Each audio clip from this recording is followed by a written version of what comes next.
ہمارے خداوند یسوع کی انجیل مقدس متی کے مطابق اس کا 18واں باب 12 سے 14 آیات تک۔ اس وقت یسوع نے اپنے شاگردوں سے کہا، اگر ایک آدمی کی 100 بھیڑیں ہوں اور ان میں سے ایک بھٹک جائے تو کیا وہ 99 کو پہاڑوں پر نہ چھوڑے گا اور اس بھٹکی ہوئی کی تلاش میں نہ جائے گا؟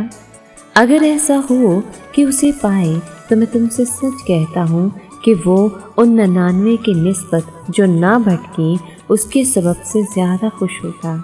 اسی طرح تمہارا باپ جو آسمان پر ہے نہیں چاہتا کہ ان چھوٹوں میں سے ایک بھی ہلاک ہو۔ پاک کلام کے پڑھے اور سنے جانے پر خدا ان کی برکت ہو۔ خدا کا شکر ہو۔ عزیز دوستو، آج کے دن ہمیں اپنا احتساب کرنا ہے۔ ہمیں یہ جاننا ہے کہ مسیح ہمارا اچھا چرواہا ہے، تو کیا ہم اس کی کھوئی ہوئی بھیڑوں میں شامل ہیں یا ایسی بھیڑوں میں شامل ہیں جو کہ اس کے پاس ہیں؟ ہم خدا کی کھوئی ہوئی بھیڑیں ہیں۔ ہم اس دنیا میں اس کی رونقوں میں کھو چکے ہیں۔ ہمارا یسوع ہمارا اچھا چرواہا ہے۔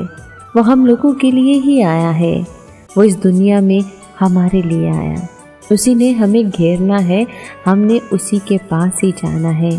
یاد رکھیں کہ خدا آپ سے محبت رکھتا ہے اور وہی آپ کا محافظ ہے۔ یسوع سے محبت کریں کیونکہ وہ بھی ہم سے بے انتہا محبت کرتا ہے۔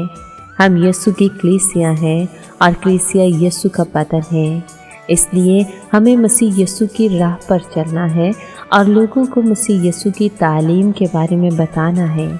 ہم یسوع کی کھوئی ہوئی بھیڑیں ہیں اور ہمارا یسوع ایک دن ضرور ہمیں ڈھونڈ لے گا، اور ہمیں بھی اس بات پر کامل ایمان رکھنا چاہیے اور ایمان کو قائم رکھتے ہوئے اپنے یسوع کے پاس واپس آ جانا چاہیے۔